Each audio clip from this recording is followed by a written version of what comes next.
It's summer break, and we are here for it. Oh, yes, we are, y'all. We are starting our summer break series. Woo-woo. In the month of July, we're going to be talking all about relationships. And then in the month of August, we're going to be talking all about fitness. And we're going to do it in short 15-minute episodes so that you can enjoy your summer. And get that R&R in. Let's do this. Welcome to the Fools in Love podcast.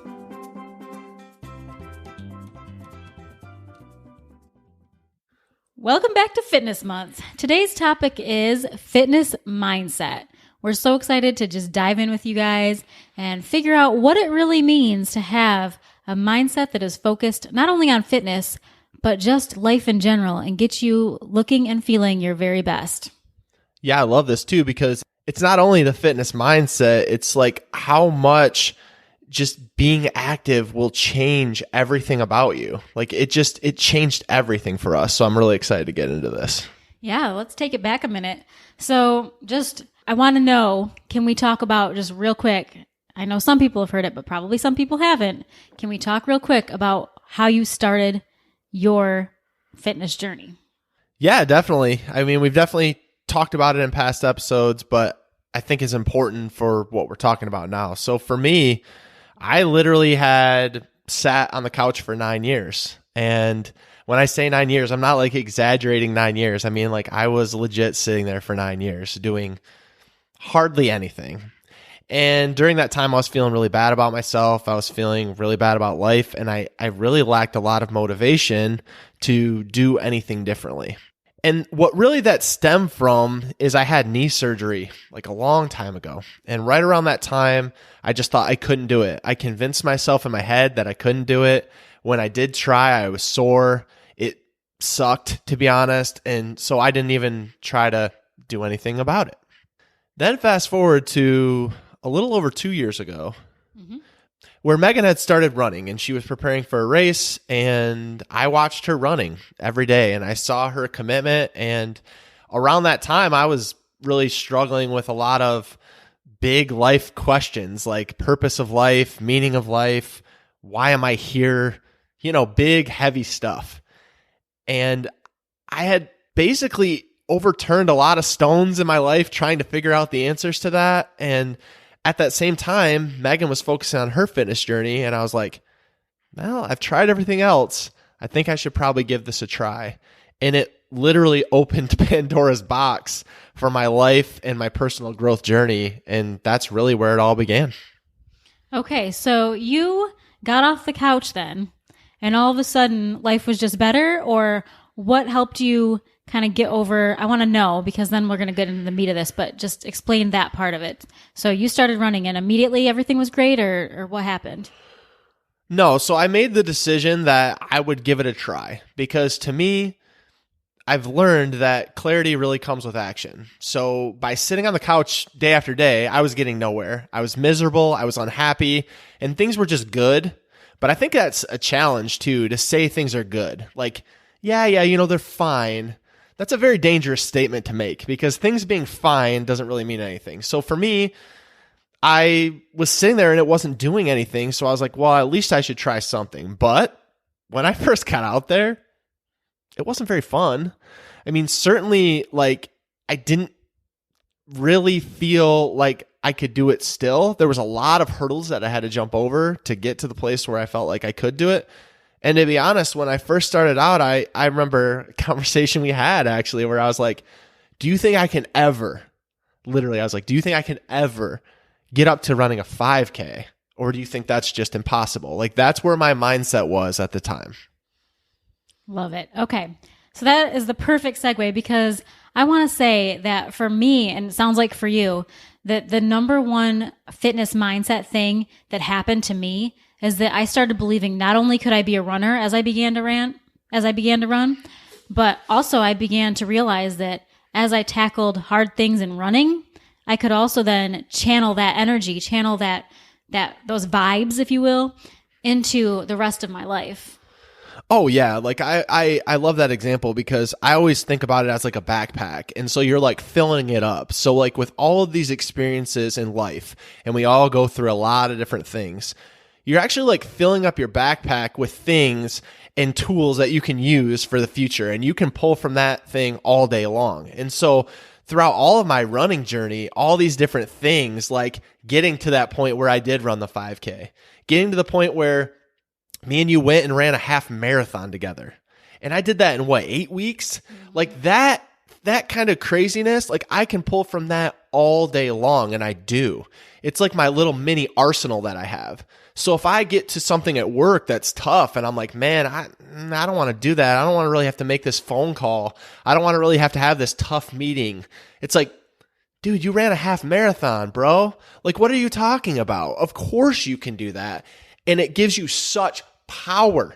And I wonder for you, like when you get back, even today, like you're going to go for a run later tonight. When you get back from that run, what do you feel like when you get back in that driveway? Oh, yeah. I feel like a beast. I mean, it doesn't matter whether it's a couple miles or it's a ton of miles. This feeling is the same. When you complete it, you're like, I just did that. It was hard and the humidity is insane and the heat's crazy, but I did it. I did it anyway, honestly. I did it. I persevered. And when I get into the driveway, I feel good. Like, yeah, I might be half dead, depending on the weather or just what the run was like. But overall, I'm like, I'm pretty cool. Like, I feel good about this because for me, as I become stronger physically, I also feel just better mentally.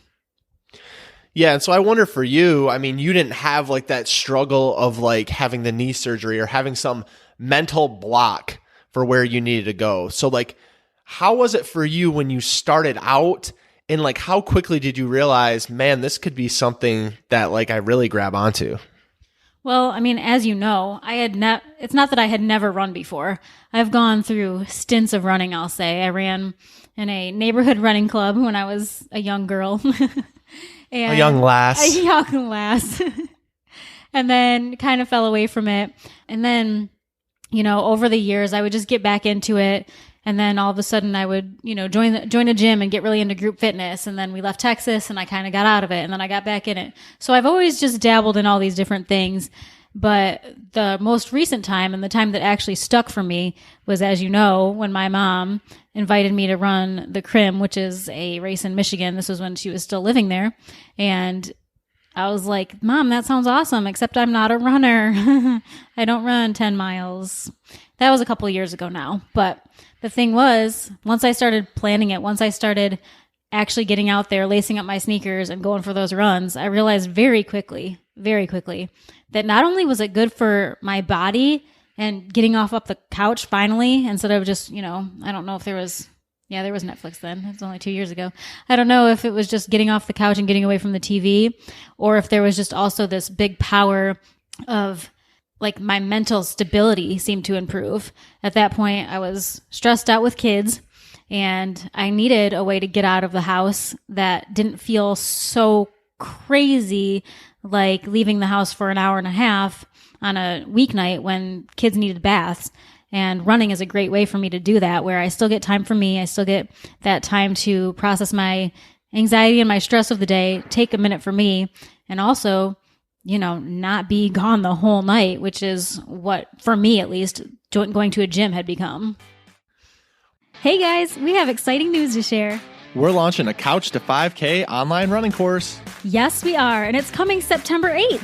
The course is a 7-week program, but you can take it at your own pace and go slower if you need to. The course is $79.95, but now through August 31st, you'll get $10 off. And the coolest part, if you sign up by August 31st, you'll get a 15-minute coaching call with us, totally free. For more details or to sign up, go to thefoolsinlove.com. Let's do this.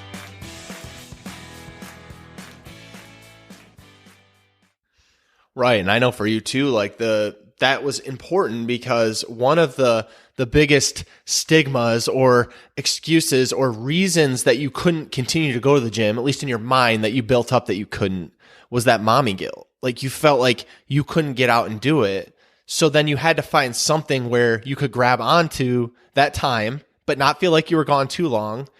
And that's one of the things I love about running, just as a side, is that like you can go running for 10 minutes. You can go running for 30. I mean, there's no real like length of time that it takes. I mean, certainly you got to start and finish, but like between those times, it could be any amount of time.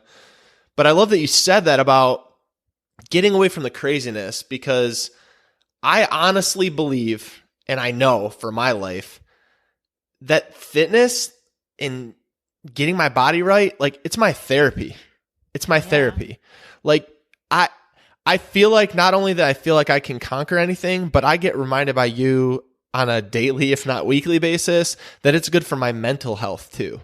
Getting out there, getting out with nature, just being outside. I mean, even if you're doing an indoor workout, it doesn't even have to be just running. It gets your mind out of what it's been in all day. So say you went to work, you were at work all day, it was stressful. Well, it's giving you a break from that and a chance to do something that makes you feel good and push yourself past the limit and always showing yourself that you can do more.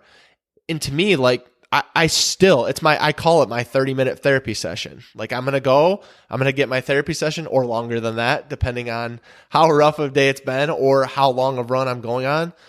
But it, to me it's so useful as a way to just release the tension in my life. And I mean, the funny thing is, I think you would agree that you can see it in me too, but I can honestly tell the difference in who you are as a person when you leave and walk out the door and when you come back in from the run. Like, if you've had a rough day and I encourage you to go for a run and you do it, which is you almost always take me up on it.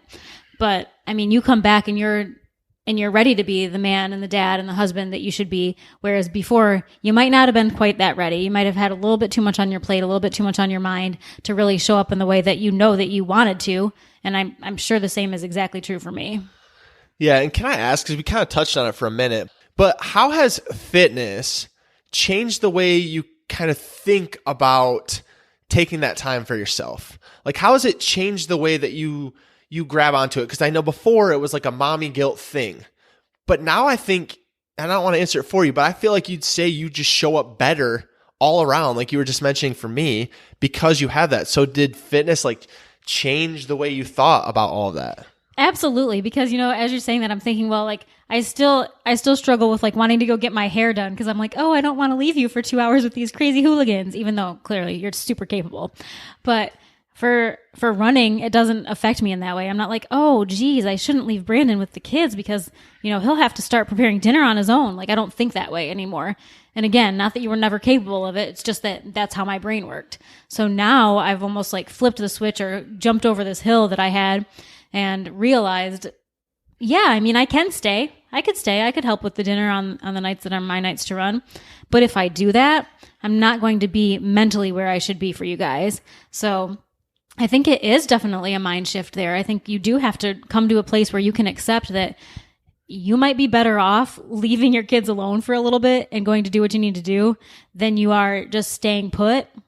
And that could be true even if you don't have kids, honestly. Whether you have kids or a husband or you have no one at home, I don't care who you're showing up for. Even if you're just showing up for your dang self, it matters. It matters that you got up and did something for you. Yeah, and in a way, as you're talking, I'm just thinking about how all of us as individuals or even as a couple, we really like limit ourselves. We really put ourselves in a box. And you might have used the mommy guilt as yours. I use my knee as mine. But there's different ways that we limit ourselves and we limit our capabilities. And so for me, by going out there and saying, hey, I'm going to run this half marathon, like in going out there and doing it, each time I do that and I set a goal and I accomplish that goal, I free my mind and I tell myself that those little voices in my head actually aren't right. Because guess what? I just proved them wrong. Oh yeah, and then I proved them wrong again. Oh wait, you say I can't do this? Okay, I'm going to prove you wrong again. I don't need any other motivation than the motivation I have inside myself and like that fire. And so like if you feel something that you want to pursue, don't ever allow that little voice in your head to limit you. Because to me, fitness is the golden ticket to getting out of that mindset and moving into such a more productive you.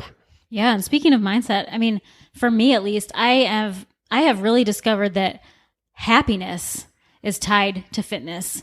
So not just that I'm less stressed or not just that I show up as a better person in our home and in our work, but that I'm honestly overall happier. Like I don't even have a real explanation for you other than I just feel like a better, more calm, more inspired, happier person when I am concentrating on running. When I take a week or two off, like because life just got in the way, that's when a little bit of the just icky feelings come in. That's when I start to feel down. I wouldn't say I'm depressed in those moments, but I just don't feel as good as I could. And I know that.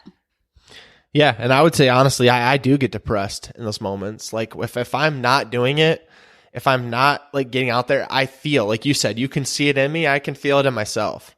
And so it frees you up for so many things. And I can hear a lot of people's rationalizations out there to say, well, yeah, but if I go take the time to do that, then I'm not going to like show up for this or that, or I'm not going to be here for this or that.